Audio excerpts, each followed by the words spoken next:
प्रश्न का कुछ लब्बो-लुआब इस तरह से है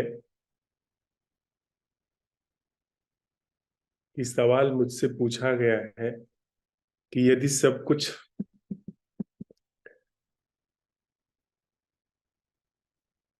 खुद को देखने में ही सिद्ध हो जाता है, तो फिर आप तीर्थों में क्यों पाए जाते हैं?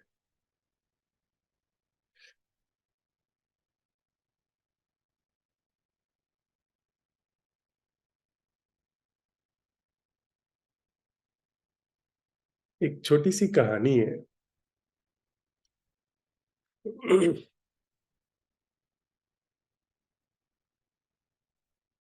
पिता मृत्युशैया पर था। उसने अपने बेटे को बुलाया।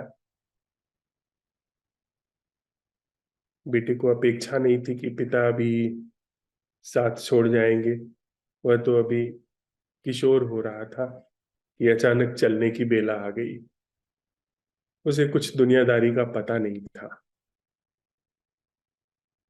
वो व्यवसाय नहीं जानता था, व्यापार नहीं जानता था। पिता ने अपनी जेब से एक छोटी सी पिटारी निकाली। सोने की रही हो।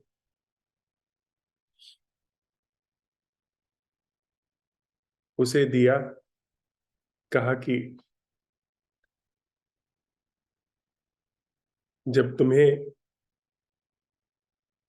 और कोई उपाय न जीवन में सूझे, तो इसे जमीन में गाड़ देना। तुम्हें रास्ता मिल जाएगा। बेटे ने वो पिटारी संभाल करके रख ली और पिता के प्राण पखेरु छूट गए। समय बीता। अनाड़ी बेटा वो काम काज में कुशल नहीं हो पाया।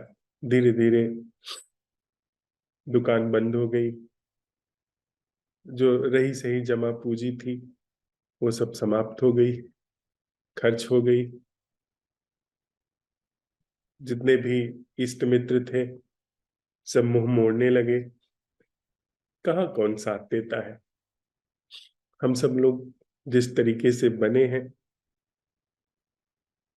उसमें या तो कुछ स्वार्थ है या तो भय। हम किसी भय से इकट्ठा होते हैं या तो किसी लोभवश इकट्ठा होते हैं। बातें चाहे जितनी हम कर ले।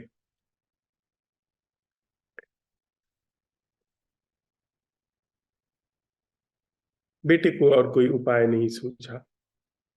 एक दिन ऐसे ही विषाद में बैठा था। कोई सामने रास्ता नहीं दिखाई पड़ता था। उसे याद आई अपने पिता की कि पिता ने मरते समय एक छोटी सी पिटारी दी थी।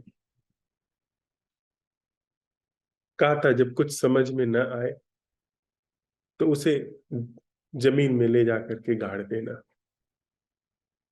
तुम्हें रास्ता निकलेगा। उसकी मुरझाई आंखों में चमक आई। झट से जाके उसने अपनी अलमारी खोली, उस संदूकची को निकाला और घर के पीछे जो आंगन था, उसमें थोड़ी मिट्टी खोद करके उसमें उस पिटारी को दबा दिया। प्रतीक्षा करने लगा। दिन बीता, 2 दिन बीता, हफ्ते बीते, महीना बीत गया, पूरी ऋतु बीत गई, लेकिन कुछ भी नहीं हुआ। उससे कुछ भी नहीं निकला। जा करके उसने थोड़ा खोद करके पिटारी देखी कि कहीं कोई निकाल तो नहीं लेगा। पाया कि पिटारी तो उसी जगह पर है, पर कुछ भी नहीं हुआ।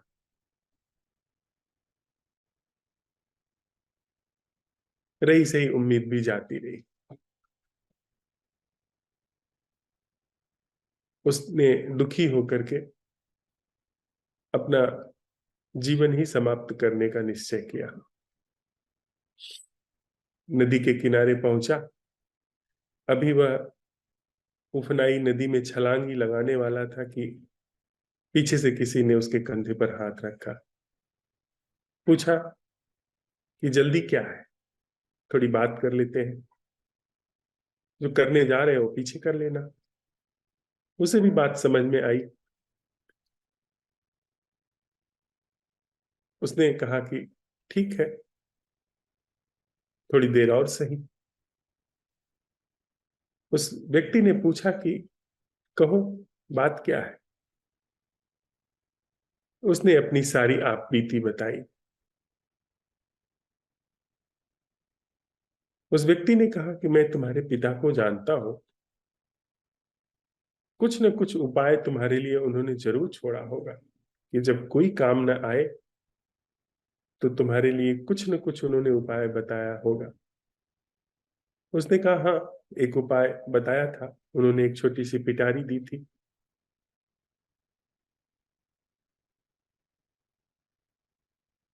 लेकिन वो उपाय काम नहीं आया। कहा था उन्होंने कि जब कुछ उपाय न सूझे तो मिट्टी में जाकर के दबा देना इसे, तुम्हें रास्ता निकलेगा। उन्होंने कहा कि मैंने उसे दबाया पर कुछ परिणाम नहीं निकला। महीनों बीत गए, पूरी ऋतु बीत गई। अब तो धीरे धीरे साल पूरा होने को आया है। उस व्यक्ति ने कहा कि ठीक है, मुझे चल के जरा दिखा दो उस पिटारी को।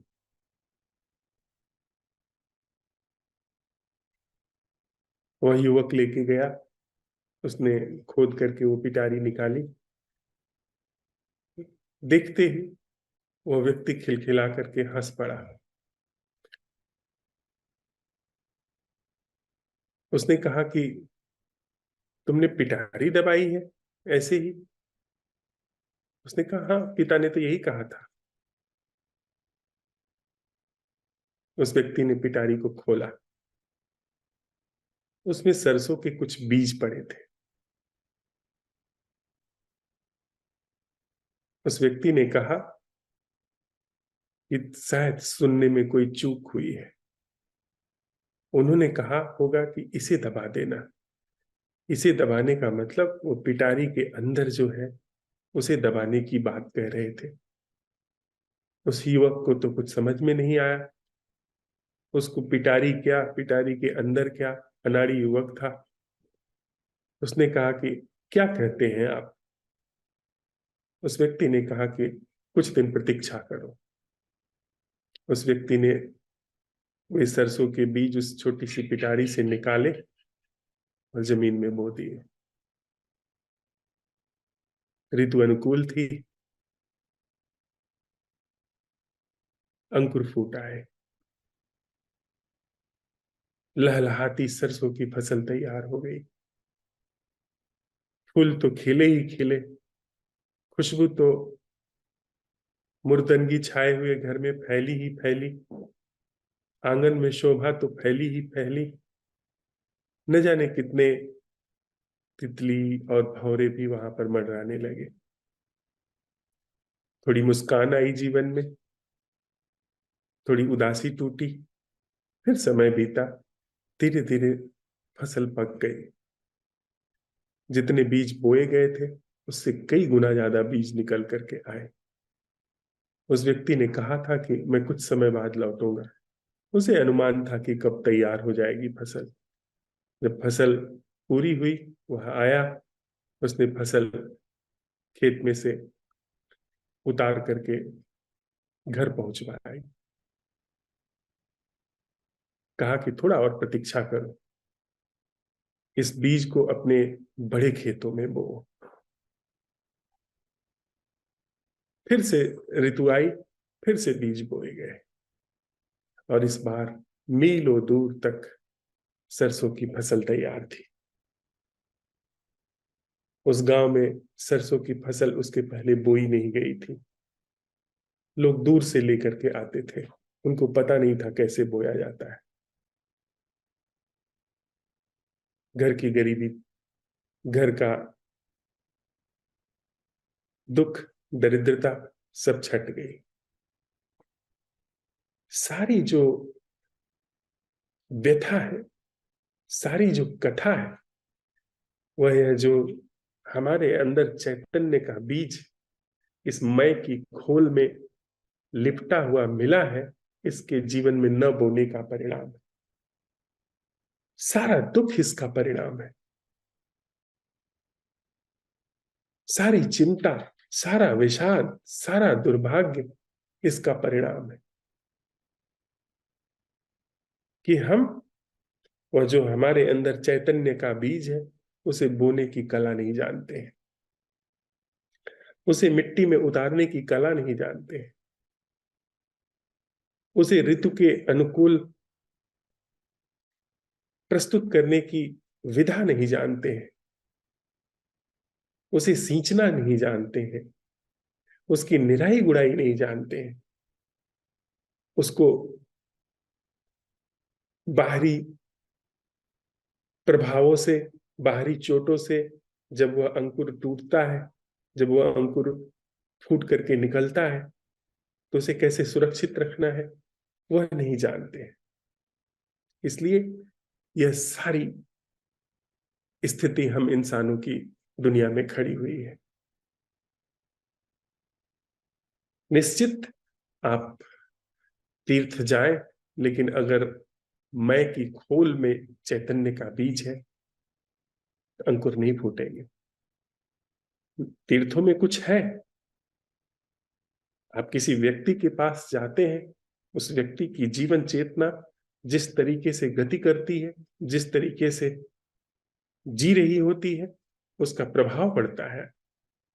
उसके भीतर की विद्युत गति, विद्युत का प्रवाह, उसके भीतर की रसायनात्मकता यदि बिल्कुल भिन्न तरीके से काम कर रही है जैसे हमारे आपकी काम करती है, तो उसका निश्चित रूप से प्रभाव पड़ेगा।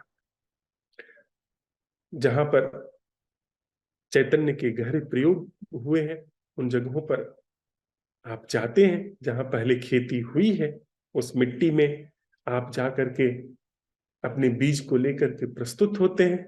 मिट्टी सहयोग करती है, मिट्टी बंजर नहीं होती वहां की।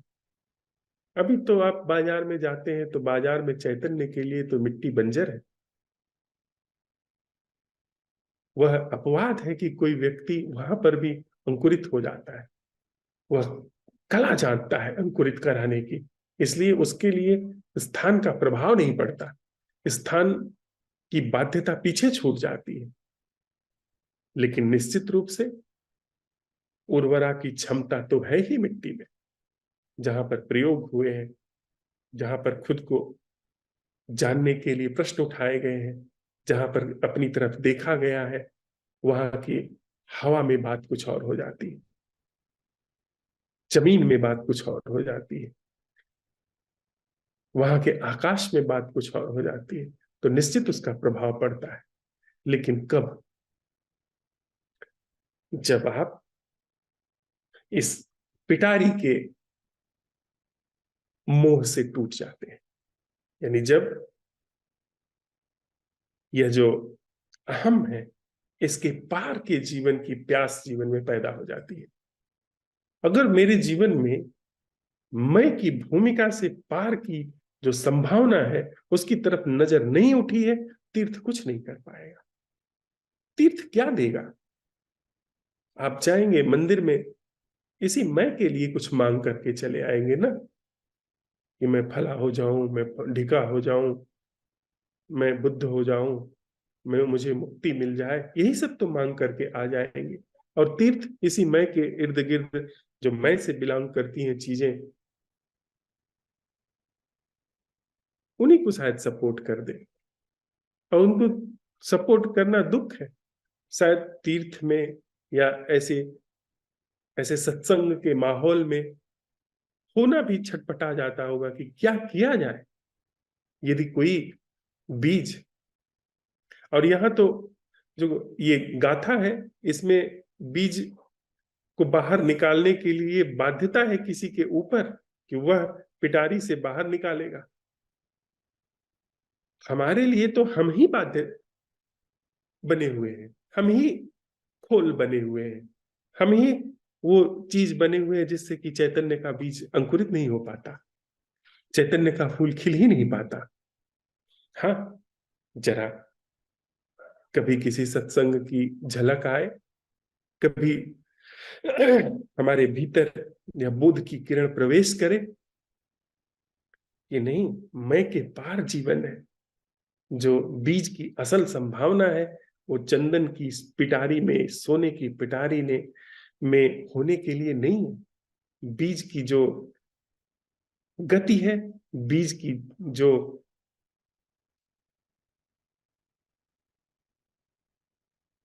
सौभाग्यशाली होने की अवस्था है, वह पिटारी में होने के लिए नहीं।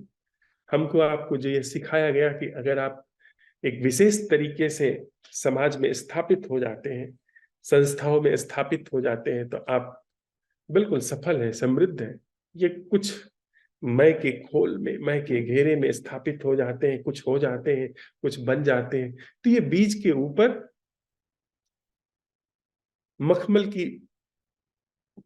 रुमाल बांधने जैसा है। जैसे मखमल के रुमाल में बीजों को बांध दिया गया हो, फिर उसको सोने की पिटारी में, चांदी की पिटारी में, चंदन की पिटारी में, जिन पर खूब सारे सुंदर कलाकृतियां बनाई गई हो, उसमें रखा गया है। यह यात्रा ही भ्रामक हो गई, यह यात्रा ही उल्टी हो गई। बीज की जो सौभाग्यशाली दशा है वह जमीन में होने की है। हमारे भीतर की जो परम संभावना है चैतन्य के खिलने की, वो मैं के पार होने की है। जब तक मैं के इस तरफ हमने जीवन की गति को समझा है, तब तक हम भ्रम में हैं, तब तक हम दुख में होंगे। नियति है, होना भी चाहिए। शुभ है कि जब तक मैं है तब तक दुख का पता चलता है। बड़े सौभाग्यशाली लोग हैं जो दुखी होते हैं, जिनको मैं के क्षेत्र में सतत रूप से दुख की पीड़ा सालती रहती है।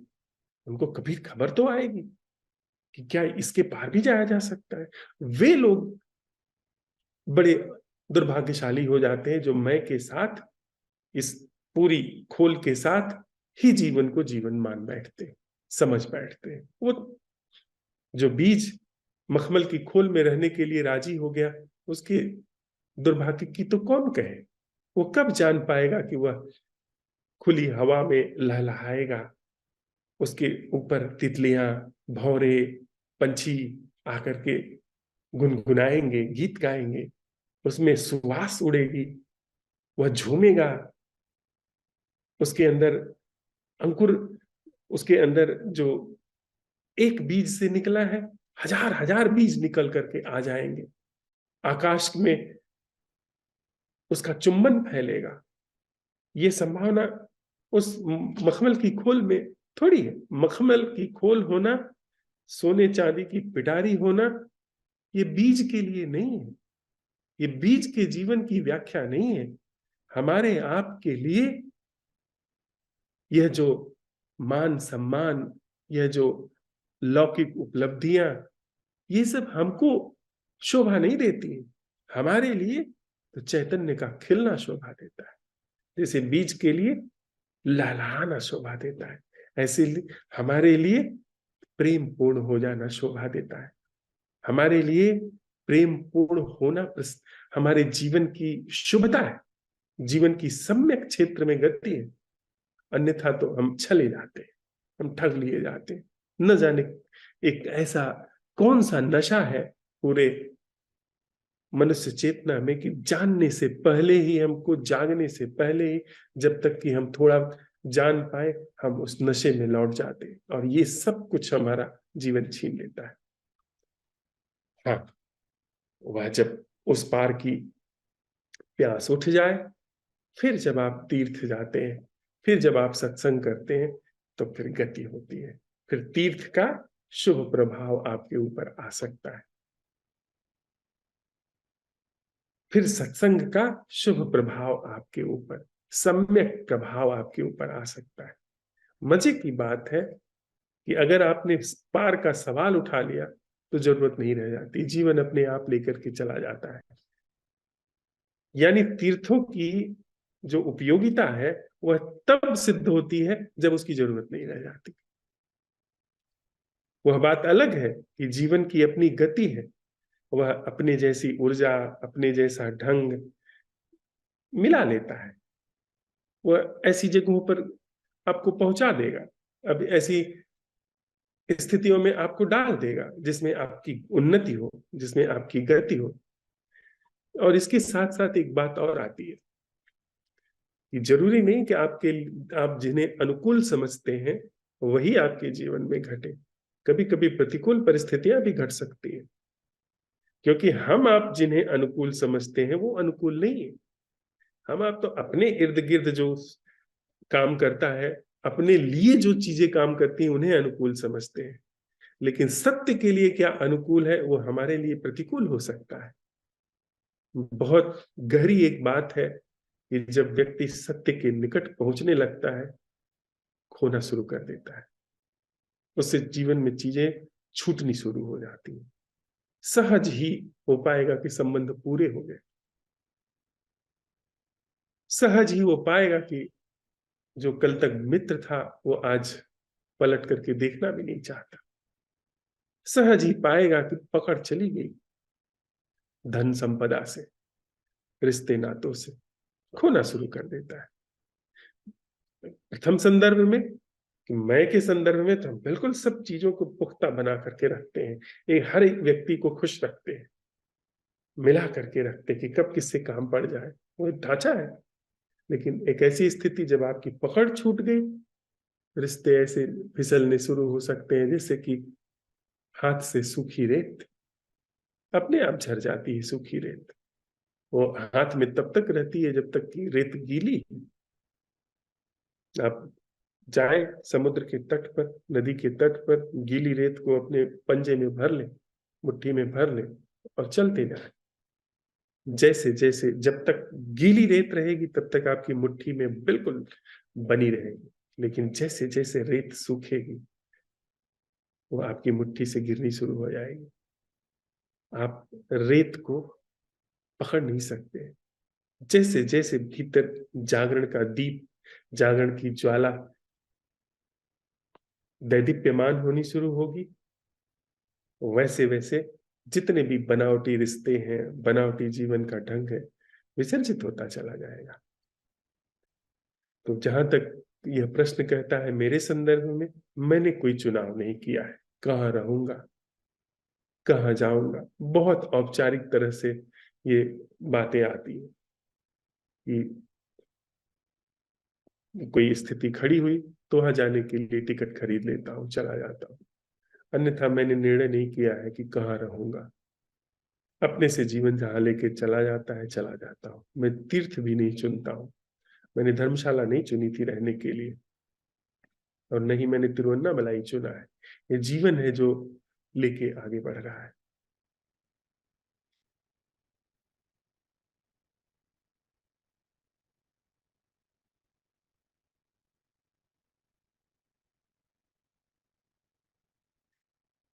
एक और प्रश्न है, कई सारे यहाँ प्रश्न मेरे सामने हैं, इसमें एक प्रश्न है जो लेंगे, बाकी प्रश्नों पर फिर कभी बात हो जाए।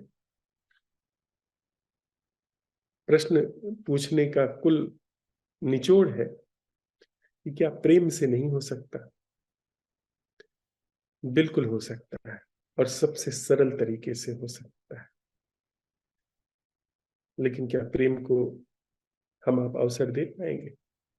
प्रेम का अर्थ है पूरी तरीके से समर्पित हो जाना। कोई व्यक्ति यदि एक भी स्थिति में प्रेम पूर्ण हो जाए, मुक्त हो जाएगा, मुक्ति वहां पर घट जाएगी। यानी अनकंडीशनल प्रेम, अनकंडीशनल लव अगर हो जाए, प्रेम वो मुक्ति को उतार देगा। असल में प्रेम के साथ साथ एक शब्द और है जिससे हम आप थोड़ा भाव को समझ सके, वो है श्रद्धा। श्रद्धा का मतलब है जिसे तोड़ा न जा सके। एक अर्थों में वो अंधविश्वास जैसा लगता है, लेकिन अंधविश्वास नहीं है वो। वह है इस पूरे क्षेत्र में जिसमें विश्वास की भूमिका है, अच्छी तरह समझ करके पार की संभावना में उतर जाना।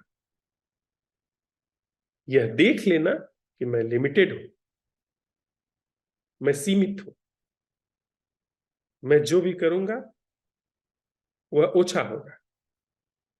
यह समझ करके, यह देख करके जो मेरे पार है उसको उतरने का अवसर दे देना, ये श्रद्धा है। नहीं जानते वो क्या है, पर मैं झूठा हूं, ये श्रद्धा। श्रद्धा का मतलब यह नहीं है कि किसी के चीज, किसी मान्यता के ऊपर हम अपनी निष्ठा को पुख्ता कर रहे हैं। वह बात तो सदा ही विश्वास होगी या अंधविश्वास होगी या सदविश्वास भी हो सकती है, लेकिन वह बात कितनी भी हो पोची होगी, क्योंकि उसका संदर्भ दूसरे से। श्रद्धा का संदर्भ स्वयं से। श्रद्धा में अपनी जो क्षमता है, अपनी सीमा देख ली गई और अपनी पार की जो चीज है उसे अवसर दे दिया गया। तो प्रेम और श्रद्धा ये एक साथ पैदा होते हैं। यदि सम्यक रूप से प्रेम पैदा हुआ है, कबीर साहब तो बहुत इस बारे में बात करते हैं। वो जिस भाषा में प्रयोग करते हैं, वो कहते हैं कि अगर कोई गुरु है तो उसके लिए फिर सब समर्पित कर दीजिए, फिर और कोई सवाल नहीं। व्यक्ति गुरु नहीं है वो हम लोग समझ सकते हैं, मतलब जहां पर कोई कीमिया है उसको फिर सब समर्पित कर दीजिए। अमोघ प्रश्न है, इसे सब समर्पित कर दीजिए। वो एक और भी उस समय के प्रचलन में जो बात थी, सती, वो सती की निष्ठा को बहुत महत्व देते हैं। मैं उसके सामाजिक पहलू का समर्थन नहीं करता हूं, लेकिन उसका जो रूपक लिया गया है आध्यात्मिक संदर्भ में, वो बड़ा ही सटीक मालूम पड़ता है कि उसको कुछ और नहीं, वह जो पति है, यदि वह नहीं है तो फिर मेरे जीने का कोई अर्थ नहीं। यानी अपनी पूरी भूमिका को समाप्त कर देना, अपनी पूरी संरचना को समर्पित कर देना। असल में एक दूसरे भी तरीके से इस बात को माजे। सच कहीं दूर थोड़ी है, वह जो प्रेम है कहीं दूर थोड़ी है, वह सिर्फ जरा से नजर पलटने में। यह बात गहरे में अगर बैठ गई, जिसे हम निर्विकल्प, जिसे हम अनकंडीशनल लव कह रहे हैं, वह बात का गहरे में बैठ जाना है कि वह जो पार है वह सच है। अगर यह बात गहरे से बैठ गई, क्या कुछ करने को है। एब्सोल्यूट संदर्भ में बात पूरी हो गई, निरपेक्ष रूप से घटना घट गई। सिर्फ आपने निष्ठा अपनी अडोल कर दी, यह समझ लिया कि जीवन सच्चा वही है जो मुझसे पार है। This is enlightenment. अब यह निष्ठा अगर भंग नहीं होती है, जैसे कबीर साहब कहते हैं सती की निष्ठा भंग नहीं होती है, अगर यह निष्ठा आपके अंदर से भंग नहीं होगी, देयर इज एनलाइटनमेंट। सापेक्ष रूप में चीजें बदलेंगी, आपके पूरे शरीर का रसायन बदलेगा, पर दोयम बात है, बदले ना बदले कोई फर्क नहीं पड़ता।